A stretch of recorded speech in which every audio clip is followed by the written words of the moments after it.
ପ୍ରଥମ ମାକାବୀୟ ପୁସ୍ତକ ଅଧ୍ୟାୟ 7। ଦେମେତ୍ରିୟସ୍ ପ୍ରଥମ ଓ ଯିହୁଦୀମାନେ 151 ବର୍ଷରେ ସେଲେଉକସଙ୍କ ପୁତ୍ର ଦେମେତ୍ରିୟସ୍ କେତେକ ବ୍ୟକ୍ତିମାନଙ୍କ ସହ ରୋମ୍ ଠାରୁ ଜଳଯାତ୍ରା କରି ସମୁଦ୍ର ଉପକୂଳବର୍ତ୍ତୀ ଗୋଟିଏ ନଗରୀରେ ଆସି ପହଞ୍ଚିଲେ ଓ ସେଠାରେ ରାଜତ୍ୱ କରିବାକୁ ଆରମ୍ଭ କଲେ। ନିଜ ପିତୃପୁରୁଷମାନଙ୍କର ରାଜପ୍ରାସାଦରେ ପ୍ରବେଶ କରିବା ବେଳେ ତାଙ୍କ ହସ୍ତରେ ସମର୍ପଣ କରିବା ପାଇଁ ଆନ୍ତିଓଖସ୍ ଓ ଲିସିଆସଙ୍କୁ ସୈନ୍ୟଦଳ ଅଧିକାର କଲେ। ରାଜା ଯେବେ ଏହି କାର୍ଯ୍ୟ ବିଷୟରେ ଅବଗତ ହେଲେ, ତେବେ ସେ କହିଲେ, ସେମାନଙ୍କର ମୁଖ ଦେଖିବାକୁ ମୋତେ ସୁଯୋଗ ନ ମିଳୁ। ସୁତରାଂ ସୈନ୍ୟମାନେ ସେମାନଙ୍କୁ ନିଧନ କଲେ। ଦେମେତ୍ରିୟସ୍ ଏହିପରି ନିଜ ରାଜ୍ୟର ସିଂହାସନରେ ଆସୀନ ହେଲେ। ସେ ସମୟରେ ଇସ୍ରାଏଲର ସମସ୍ତ ବିଧାନ ଲଙ୍ଘନକାରୀ ଓ ବିଧର୍ମୀ ବ୍ୟକ୍ତି ତାଙ୍କ ନିକଟକୁ ଆସିଲେ। ମହାଯାଜକ ହେବା ପାଇଁ ଆଶା କରିଥିବା ଆଲସିମସ୍ ସେମାନଙ୍କର ନେତା ଥିଲା। ସେମାନେ ରାଜାଙ୍କ ସମ୍ମୁଖରେ ସ୍ୱଜନମାନଙ୍କ ବିରୁଦ୍ଧରେ ଏହି ଅଭିଯୋଗ ଜଣାଇଲେ, ଜୁଦାସ୍ ଓ ତାଙ୍କର ଭ୍ରାତାମାନେ ତୁମର ମିତ୍ରମାନଙ୍କୁ ବିନଷ୍ଟ କରିଛନ୍ତି ଓ ଆମକୁ ଆମ ଦେଶରୁ ବିତାଡ଼ିତ କରିଛନ୍ତି।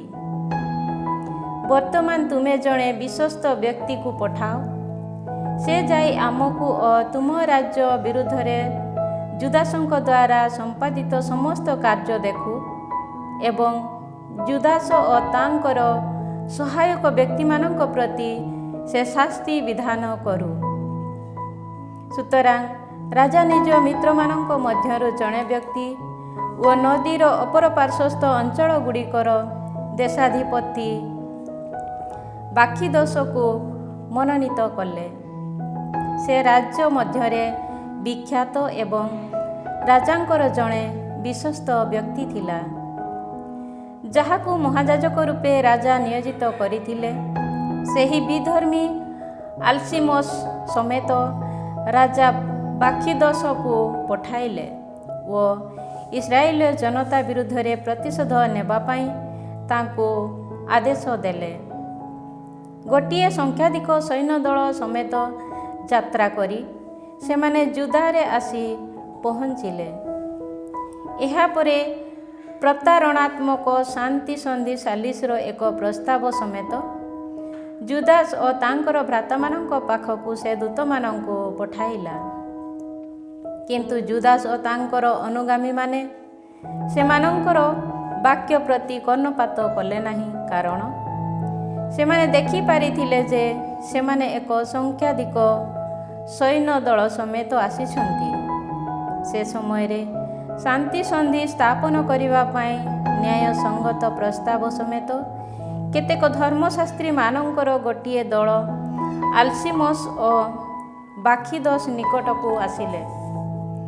ସନ୍ଧି ଚୁକ୍ତି କରିବା ପାଇଁ ଇସ୍ରାଏଲ ଜନତା ମଧ୍ୟରୁ ଯେଉଁମାନେ ପ୍ରଥମରେ ସେମାନଙ୍କ ନିକଟ ହୋଇଥିଲେ, ସେମାନେ ହାସିଦେୟ ଥିଲେ। ସେମାନେ କହିଲେ, ଆରୋନଙ୍କର ବଂଶଜ ଜଣେ ଯାଜକ ସେମାନଙ୍କର ନୈବେଦ୍ୟ ସମେତ ଆସିଛନ୍ତି। ସେ ଆମ ବିରୁଦ୍ଧରେ କୌଣସି ଉପଦ୍ରବ କରିବେ ନାହିଁ। ଆଲସିମସ୍ ସେମାନଙ୍କ ସହ ଶାନ୍ତିପୂର୍ଣ୍ଣ କଥାବାର୍ତ୍ତା କଲା ଓ ଶପଥପୂର୍ବକ ସେମାନଙ୍କୁ କହିଲା, ଆମେ ତୁମମାନଙ୍କର କିମ୍ବା ତୁମ ବନ୍ଧୁମାନଙ୍କ ପ୍ରତି କୌଣସି ଉପଦ୍ରବ କରିବୁ ନାହିଁ। ତହୁଁ ସେମାନେ ତାକୁ ବିଶ୍ୱାସ କଲେ। କିନ୍ତୁ ସେମାନଙ୍କ ମଧ୍ୟରୁ 60 ଜଣ ବ୍ୟକ୍ତିକୁ ଧରି ସେ ଗୋଟିଏ ଦିନରେ ସେମାନଙ୍କୁ ନିଧନ କଲା। ଏତଦ୍ୱାରା ଲିଖିତ ହୋଇଥିବା ଏହି ବାକ୍ୟ ସାର୍ଥକ ହେଲା, ସେମାନେ ତୁମର ସ୍ୱଚ୍ଛଜନଙ୍କର ଶରୀରକୁ ଖଣ୍ଡ ବିଖଣ୍ଡ କଲେ ଓ ସେମାନଙ୍କର ରକ୍ତକୁ ଜେରୁସଲେମର ଚତୁଃପାର୍ଶ୍ୱରେ ଢାଳିଦେଲେ। ସେମାନଙ୍କୁ ସମାଧି ଦେବା ପାଇଁ କେହି ନଥିଲା। ଏତଦ୍ୱାରା ଜନତା ମଧ୍ୟରେ ସେମାନଙ୍କ ସମ୍ବନ୍ଧରେ ଭୟଭୀତ ତଥା ଆତଙ୍କ ବ୍ୟାପିଗଲା। ତହୁଁ ସେମାନେ କହିଲେ, ସେମାନେ ସତ୍ୟ ତଥା ନ୍ୟାୟପରାୟଣ ବ୍ୟକ୍ତି ନୁହନ୍ତି, କାରଣ ଶପଥପୂର୍ବକ ପ୍ରତିଜ୍ଞାନୁବଦ୍ଧ ହୋଇଥିବା ଚୁକ୍ତିକୁ ସେମାନେ ଲଙ୍ଘନ କରିଛନ୍ତି। ଏହାପରେ ଜେରୁସେଲେମରୁ ଯାତ୍ରା କରି ବାଖିଦୋସ ବେଥାଇସାରେ ଛାଉଣି ପକାଇଲା। ସୈନ୍ୟ ପଠାଇ ତା ପକ୍ଷକୁ ତ୍ୟାଗ କରିଥିବା ବହୁ ସଂଖ୍ୟକ ବ୍ୟକ୍ତି ଓ ଜନତା ମଧ୍ୟରୁ କେତେକ ଲୋକଙ୍କୁ ଧରି ସେ ସେମାନଙ୍କୁ ବଦ୍ଧ କଲା ଓ ସେମାନଙ୍କର ମୃତ ଶରୀରକୁ ଏକ ବିରାଟ ଗର୍ତ୍ତ ମଧ୍ୟକୁ ନିକ୍ଷେପ କଲା। ରାଜ୍ୟ ଶାସନ କରିବା ପାଇଁ ସେ ଆଲସିମସକୁ ନିଯୁକ୍ତ କଲା ଓ ତାର ସାହାଯ୍ୟ ହେବା ପାଇଁ ଏକ ସୈନ୍ୟ ଦଳକୁ ସେ ତା ହସ୍ତରେ ସମର୍ପଣ କଲା। ତତ୍ପରେ ବାଖିଦୋସ ରାଜାଙ୍କ ନିକଟକୁ ଫେରିଗଲା। ମହାଯାଜକ ହେବା ପାଇଁ ଆଲସିମସ ପ୍ରବଳ ଉଦ୍ୟମ କଲା। ଯେଉଁମାନେ ସ୍ୱଜନମାନଙ୍କୁ ବ୍ୟତିବ୍ୟସ୍ତ କରିଥିଲେ ସେମାନେ ତାଙ୍କ ସହ ସଂଯୁକ୍ତ ହେଲେ। ଯୁଦାକୁ ନିଜର ନିୟନ୍ତ୍ରଣାଧୀନ କରି ସେମାନେ ଇସ୍ରାଏଲ ପ୍ରତି ବହୁବିଧ କ୍ଷତି ସାଧନ କଲେ। ଆଲସିମସ ଓ ତାର ଅନୁଗାମୀମାନେ ଇସ୍ରାଏଲ ଜନତା ବିରୁଦ୍ଧରେ କରିଥିବା ସମସ୍ତ ଅନିଷ୍ଟ କାର୍ଯ୍ୟ ଜୁଦାସ ଦେଖିବାକୁ ପାଇଲେ। ତାହା ବିଜାତୀୟମାନଙ୍କ ଦ୍ୱାରା ସମ୍ପାଦିତ କାର୍ଯ୍ୟବଳୀ ଅପେକ୍ଷା ଅଧିକ ଥିଲା। ସୁତରାଂ ଜୁଦାସ ଜୁଦିଆର ଚତୁଃପାର୍ଶ୍ୱସ୍ଥ ଅଞ୍ଚଳଗୁଡ଼ିକରେ ପର୍ଯ୍ୟଟନ କରି ଯେଉଁମାନେ ସ୍ୱଜନମାନଙ୍କୁ ତ୍ୟାଗ କରିଥିଲେ ସେମାନଙ୍କ ବିରୁଦ୍ଧରେ ପ୍ରତିଶୋଧ ନେଲେ। ନଗରୀବାସୀମାନଙ୍କ ଗ୍ରାମାଞ୍ଚଳ ପ୍ରଦେଶକୁ ଯାତ୍ରା ନ କରିବା ପାଇଁ ସେ ପ୍ରତିରୋଧ ମଧ୍ୟ ସୃଷ୍ଟି କଲେ।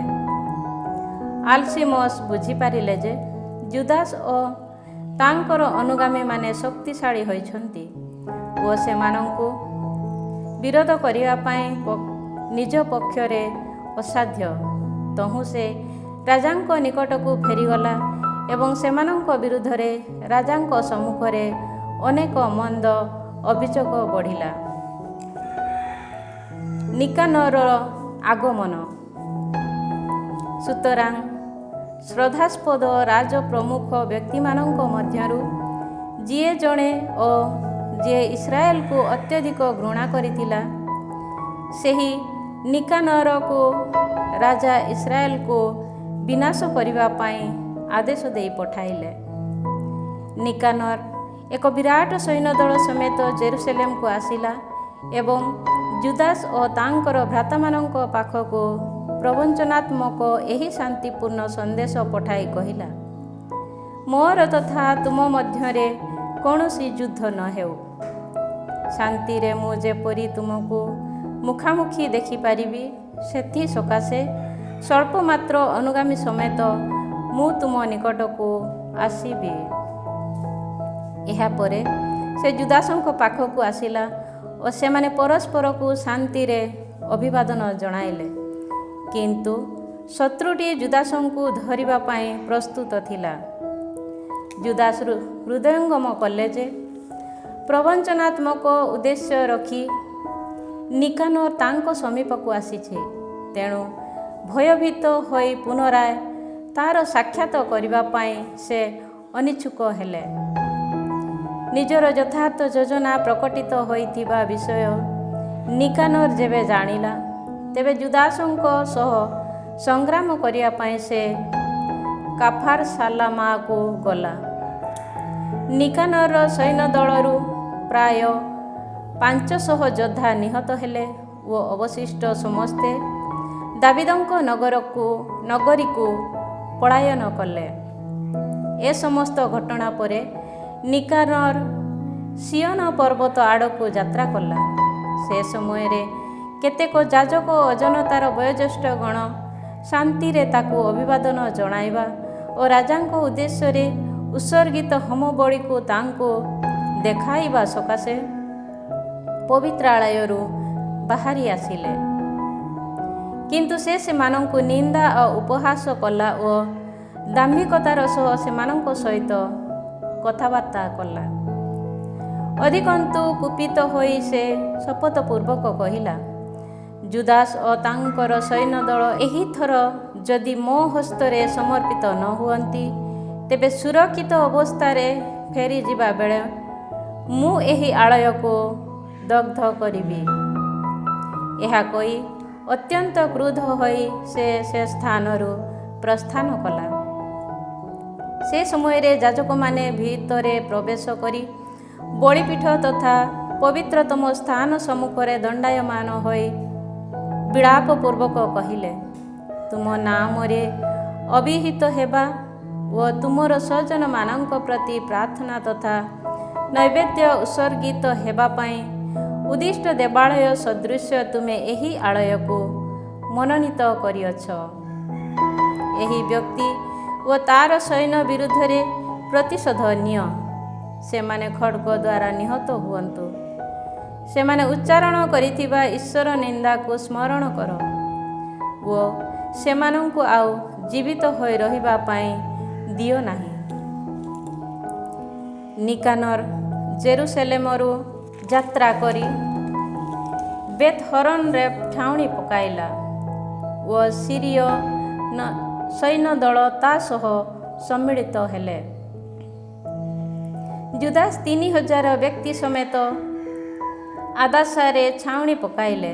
ସେ ପ୍ରାର୍ଥନା କରି କହିଲେ, ରାଜାଙ୍କ ଦ୍ୱାରା ପ୍ରେରିତ ଦୂତମାନେ ଈଶ୍ୱର ନିନ୍ଦା କରିଥିବା ସମୟରେ ତୁମ ଦୂତ ଉଭା ହୋଇ 185,000 ଜଣ ଆସିରୀୟମାନଙ୍କୁ ସଂହାର କରିଥିଲେ।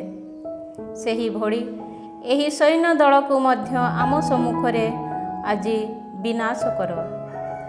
ସମସ୍ତେ ଏହା ଜାଣନ୍ତୁ ଯେ ତୁମର ପବିତ୍ରାଳୟ ବିରୁଦ୍ଧରେ ନିକାନର ଦାମ୍ଭିକ କଥା କହିଅଛି। ତାର ଦୁଷ୍ଟତା ଅନୁସାରେ ତାର ବିଚାର କର। ଆଦାର ମାସର ତ୍ରୟୋଦଶ ଦିବସରେ ଉଭୟ ସୈନ୍ୟ ଦଳ ପରସ୍ପର ମଧ୍ୟରେ ଯୁଦ୍ଧ କଲେ। ନିକାନରର ସୈନ୍ୟ ଦଳ ପରାଜିତ ହେଲେ। ପ୍ରଥମତଃ ନିପତିତ ହୋଇଥିବା ବ୍ୟକ୍ତି ସ୍ୱୟଂ ନିକାନର ଥିଲା। ନିକାନର ମୃତ୍ୟୁଭୋଗ କରିଛି ଦେଖି ତାର ସୈନ୍ୟ ଦଳ ଅସ୍ତ୍ରଶସ୍ତ୍ର ସବୁ ପରିତ୍ୟାଗ କରି ପଳାୟନ କଲେ।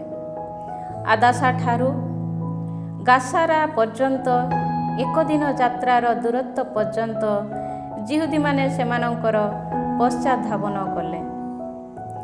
ପଶ୍ଚାତଧାବନ କରିବା ସମୟରେ ସେମାନେ ଭେରୀ ବାଦନ ପୂର୍ବକ ଯୁଦ୍ଧ ଆହ୍ୱାନର ରବ ଧ୍ୱନିତ କଲେ।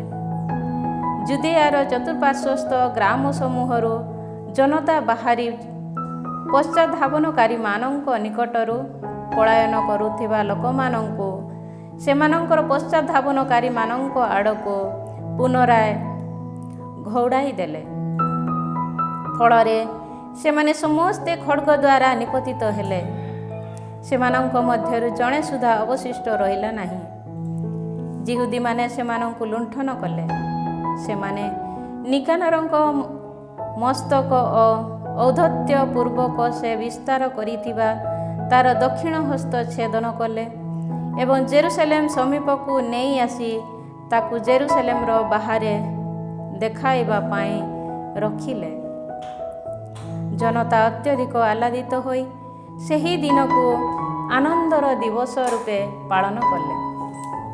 ସେମାନେ ଏକ ଅନୁଶାସନ ଜାରି କଲେ ଯେ ପ୍ରତିବର୍ଷ ଆଦାର ମାସର ତ୍ରୟୋଦଶ ଦିବସଟି ସ୍ମାରକ ଦିବସ ତୁଲ୍ୟ ପାଳିତ ହେବା ଉଚିତ। ଏହିପରି ଜୁଦାରେ ଅଳ୍ପ କାଳ ଧରି ଶାନ୍ତି ବିରାଜିଲା। ଅଧ୍ୟାୟ 8 ରୋମୀୟମାନଙ୍କ ସହ ସନ୍ଧି ସ୍ଥାପନ। ରୋମୀୟମାନଙ୍କ ଯଶ ସମ୍ବନ୍ଧରେ ଜୁଦାସ ଶୁଣିବାକୁ ପାଇଲେ। ସେମାନେ ଯେ ପ୍ରବଳ ପ୍ରତାପୀ ଅଟନ୍ତି, ସେମାନଙ୍କ ସହ ସନ୍ଧି ଚୁକ୍ତି କରିଥିବା ଜାତି ପ୍ରତି ସେମାନେ ଯେ ଅନୁରକ୍ତ ଅଟନ୍ତି, ଯେଉଁମାନେ ସେମାନଙ୍କର ସନ୍ନିକଟ ହୁଅନ୍ତି, ସେମାନଙ୍କ ସହ ସେମାନେ ଯେ ବନ୍ଧୁତ୍ୱ ସ୍ଥାପନ କରନ୍ତି, ସେମାନେ ଯେ ଏକ ଶକ୍ତିଶାଳୀ ଜାତି ଅଟନ୍ତି, ଏ ସମସ୍ତ ବିଷୟ ସେମାନଙ୍କ ସମ୍ପର୍କରେ ସେ ଜାଣିବାକୁ ପାଇଲେ। ଗାଉଲ ଦେଶରେ ସେମାନଙ୍କ ଦ୍ୱାରା ହୋଇଥିବା ଯୁଦ୍ଧ ସମୂହ ଓ ସେମାନଙ୍କର ସାହସିକ କର୍ମାବଳୀ, ସେମାନେ ସେମାନଙ୍କୁ ଯୁଦ୍ଧରେ ପରାସ୍ତ କରି କେଉଁଭଳି ସେମାନଙ୍କ ଉପରେ ଭେଟି ବସାଇଥିଲେ, ରୌପ୍ୟ ତଥା ସ୍ୱର୍ଣ୍ଣ ଖଣି ସମୂହ ଅଧିକାର କରିବା ପାଇଁ ସେମାନେ ସ୍ପେନ୍ ଦେଶରେ ଯାହା କରିଥିଲେ, ସେହି ଦେଶଟି ନିଜ ରାଜ୍ୟଠାରୁ ସୁଦୂରବର୍ତ୍ତୀ ଥିବା ସତ୍ତ୍ୱେ କ୍ଷମାଶୀଳ ଜନତା ଫଳରେ ସେମାନେ କେଉଁଭଳି ସେହି ସମଗ୍ର ଦେଶକୁ ଅଧିକାର କରିଥିଲେ, ଏ ସମସ୍ତ ବିଷୟ ଲୋକେ ତାଙ୍କୁ ଜଣାଇଲେ।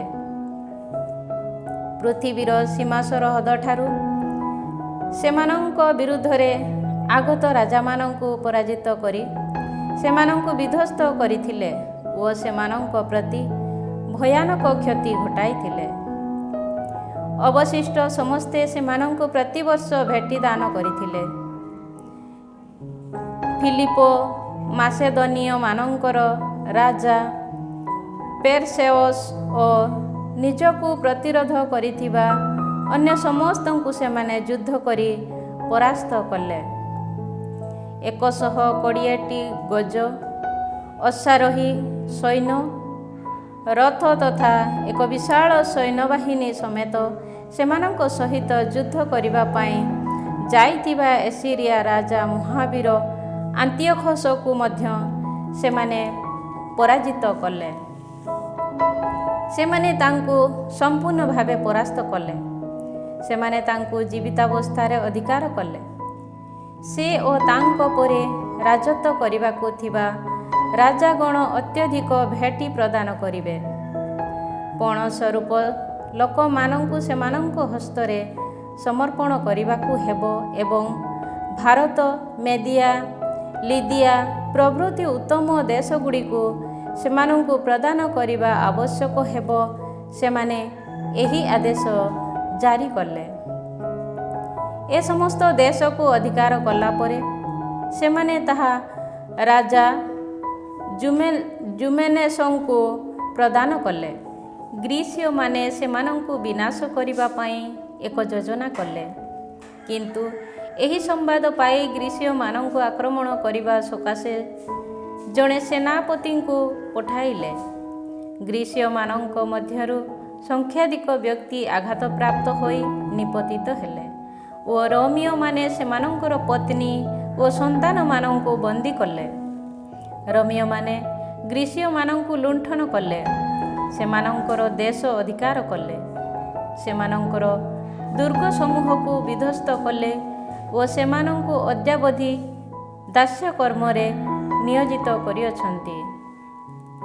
ସେମାନଙ୍କୁ ବିରୋଧ କରିବା ଅନ୍ୟ ସମସ୍ତ ରାଜ୍ୟ ତଥା ଦ୍ୱୀପଗୁଡ଼ିକୁ ସେମାନେ ବିନଷ୍ଟ କରି ଦାସ୍ୟକର୍ମରେ ନିୟୋଜିତ କଲେ। କିନ୍ତୁ ସେମାନଙ୍କର ମିତ୍ରଗଣ ଓ ଯେଉଁମାନେ ସେମାନଙ୍କ ଉପରେ ନିର୍ଭର କରନ୍ତି, ସେମାନଙ୍କ ସହ ସେମାନେ ବନ୍ଧୁତ୍ୱ ସ୍ଥାପନ କରିଛନ୍ତି। ସୁଦୂର ତଥା ନିକଟବର୍ତ୍ତୀ ରାଜାମାନଙ୍କୁ ସେମାନେ ନିଜର ବଶୀଭୂତ କରିଛନ୍ତି ଓ ଯେଉଁମାନେ ସେମାନଙ୍କର ଯଶ ସମ୍ବନ୍ଧରେ ଶୁଣିବାକୁ ପାଇଛନ୍ତି, ସେମାନେ ସମସ୍ତେ ସେମାନଙ୍କ ପ୍ରତି ଭୟ କରନ୍ତି। ସାହାଯ୍ୟ ସଦୃଶ ସେମାନଙ୍କୁ ରାଜ ରୂପେ ନିଯୁକ୍ତି ପ୍ରଦାନ କରିବା ପାଇଁ ସେମାନେ ଅଭିଳାଷୀ ହୁଅନ୍ତି।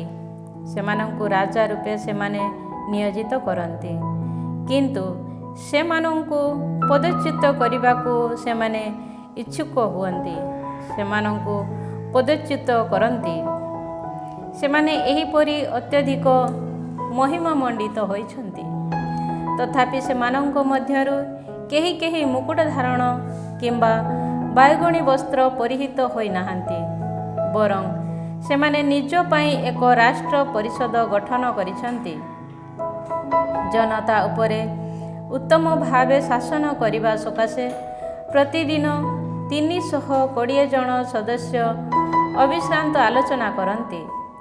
ନିଜ ଉପରେ କର୍ତ୍ତୃତ୍ୱ ବିସ୍ତାର କରିବା ଓ ସମସ୍ତ ଦେଶ ଉପରେ ନିୟନ୍ତ୍ରଣ ଜାରି କରିବା ପାଇଁ ସେମାନେ ପ୍ରତିବର୍ଷ ଜଣେ ବ୍ୟକ୍ତିଙ୍କୁ ନିଯୁକ୍ତି ପ୍ରଦାନ କରନ୍ତି। ସେମାନେ ସମସ୍ତେ ସେହି ଜଣେ ବ୍ୟକ୍ତିଙ୍କ ଆଦେଶ ପାଳନ କରନ୍ତି ଓ ଓ ସେମାନଙ୍କ ମଧ୍ୟରେ କୌଣସି ଈର୍ଷା କିମ୍ବା ଅସୂୟା ଦେଖାଯାଏ ନାହିଁ। ସୁତରାଂ ରୋମୀୟମାନଙ୍କ ସହ ବନ୍ଧୁତ୍ୱ ତଥା ସନ୍ଧି ସ୍ଥାପନ କରିବା ଓ ନିଜକୁ ଦାସତ୍ୱରୁ ବିମୁକ୍ତ କରିବା ନିମନ୍ତେ ଜୁଦାସ ଆକସର ପୈତ୍ର ଓ ଯୋହାନାନର ପୁତ୍ର ଏଲପୋଲେମୁସ ଓ ଏଲେଆସାରର ପୁତ୍ର ଜାସନଙ୍କୁ ମନୋନୀତ କରି ରୋମକୁ ପଠାଇଲେ।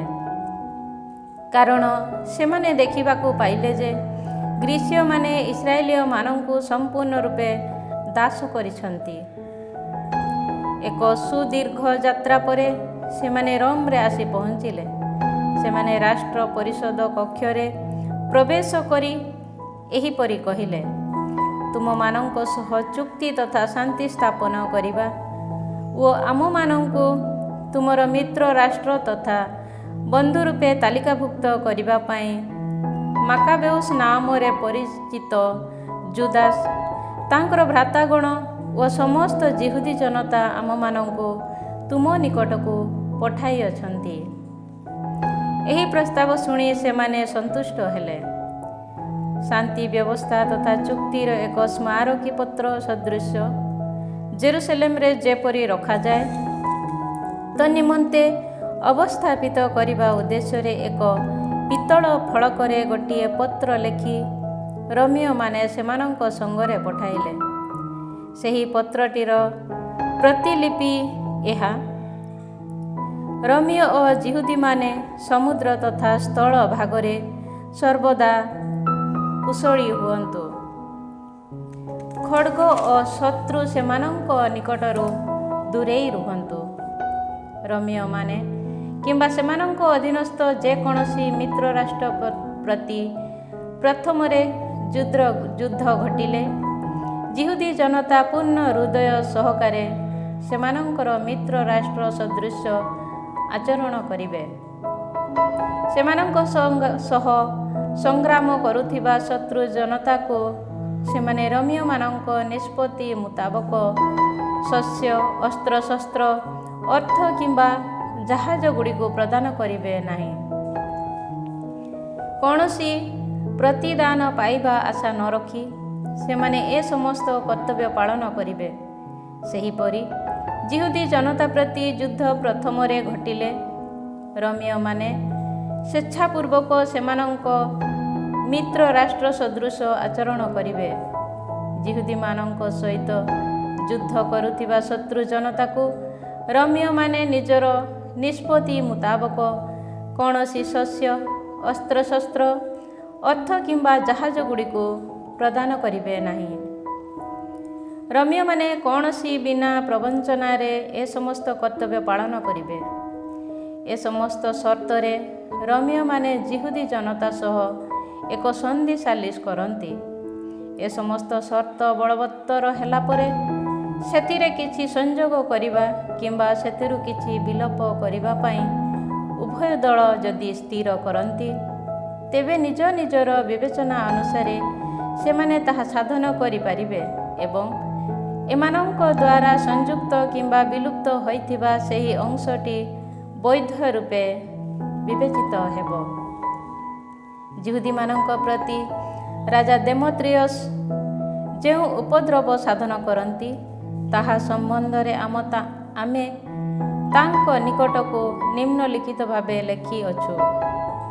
ଆମ ବନ୍ଧୁ ତଥା ମିତ୍ର ରାଷ୍ଟ୍ର ଯିହୁଦୀମାନଙ୍କ ବିରୁଦ୍ଧରେ ତୁମ ଜୁଆଳିକୁ କାହିଁକି ଭାରାକ୍ରାନ୍ତ କରିଅଛ?